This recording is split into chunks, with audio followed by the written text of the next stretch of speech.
கோபிச்செட்டிப்பாளையம் அருகே உள்ள கரட்டடிப்பாளையத்தில் முஸ்லிம் சமுதாயத்தினருக்கு சொந்தமான மயானத்தை அகற்றக் கோரி ஊர் பொதுமக்கள் 300க்கும் மேற்பட்டோர் ஊர்வலமாக சென்று கோட்டாட்சியரிடம் மனு அளித்தனர். கோபிச்செட்டிப்பாளையம் அருகே உள்ள கரட்டடிப்பாளையத்தில் நல்லகவுண்டம்பாளையம், கரட்டடிப்பாளையம், லக்கம்பட்டி பகுதியைச் சேர்ந்த 500க்கும் மேற்பட்ட முஸ்லிம் சமுதாயத்தினர் வசித்து வருகின்றனர். இவர்களுக்கு என மயானம் லக்கம்பட்டி பேரூராட்சிக்கு உட்பட்ட கரட்டடிப்பாளையத்தில் ஒதுக்கப்பட்டு பல ஆண்டுகளுக்கும் மேலாக பயன்படுத்தி வருகின்றனர். தற்போது ஈரோடு சத்தியமங்கலம் சாலை விரிவாக்கப் பணிகள் நடைபெற்று வரும் நிலையில் சாலை விரிவாக்கப் பணிகளுக்காக சாலையின் இருபுறங்களிலும் உள்ள நிலங்கள், கடைகள், வீடுகள், கோவில்கள் என ஆக்கிரமிப்பு செய்யப்பட்ட அனைத்தையும் நெடுஞ்சாலைத்துறையினர் அப்புறப்படுத்தி வருகின்றனர்.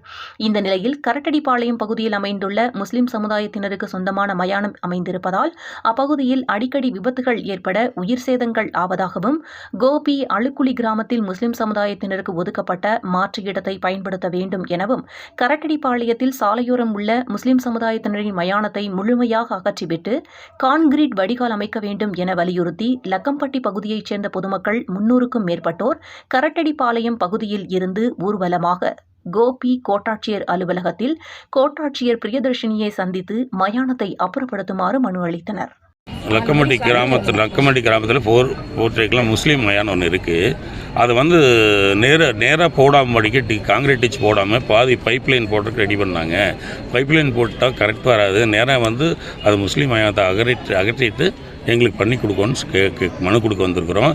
பக்கத்தில் இருக்கிற கோயில் அத்தனையுமே சேர்ந்த மாதிரி எடுத்திருக்காங்க ஹைவேஸில். இதை எடுத்து மாற்று இடத்துக்கு கொடுத்துருக்காங்க. அதில் போக சொல்லணும் அவ்வளோ. இல்லை, லக்கம்பட்டி கிராமத்தில் இருக்கக்கூடிய முஸ்லீம் மயானம் 2013 நீக்கணும் அப்படின்னு சொல்லி ஹைகோர்ட் ஆர்டர் போட்டு கலெக்டர் அதுக்கு உண்டான எல்லா மின் வசதி, ரோடு எல்லாமே பண்ணி கொடுத்துருக்காங்க. அதே சமயத்தில் கிட்டத்தட்ட 6000 சதுரடிக்கு பாறைகளை எடுத்து 6 அடி ஆழத்துக்கு மண் போட்டு கொடுத்துருக்காங்க. இருந்தாலும் இவங்க போக மாட்டேன் அப்படிங்கிற மாதிரி ஒரு இதில் இருக்காங்க. 10 அடி மட்டும் கொடுப்போம், மீதி இன்னொரு 18 அடி எங்களால் கொடுக்க முடியாது, நாங்கள் அந்த மயானத்துக்கு போக மாட்டோம் அப்படிங்கிறாங்க. மக்களோட வரி பணத்தில் செலவு பண்ணி அந்த மயானம் ரெடியாக இருக்குது, அதுக்கு போக மறுக்கிறாங்க. இதுதான் மெயின் காரணம். ரெண்டாவது அந்த கழிவுநீர் கால்வாய் கிழக்கையும் மேற்கையும் இருக்கிறது நேராக வந்தால் தான் அந்த கழிவுநீர் கால்வாய் ஒழுங்காக போகும். கழிவுநீர் இல்லை அப்படின்னா ரோட்டில் தான் நிற்கும். அதனால் அரசு விதிகளின்படி என்ன செய்யணுமோ அதை செய்யணும் அப்படிங்கிறதா எங்களோட கோரிக்கை.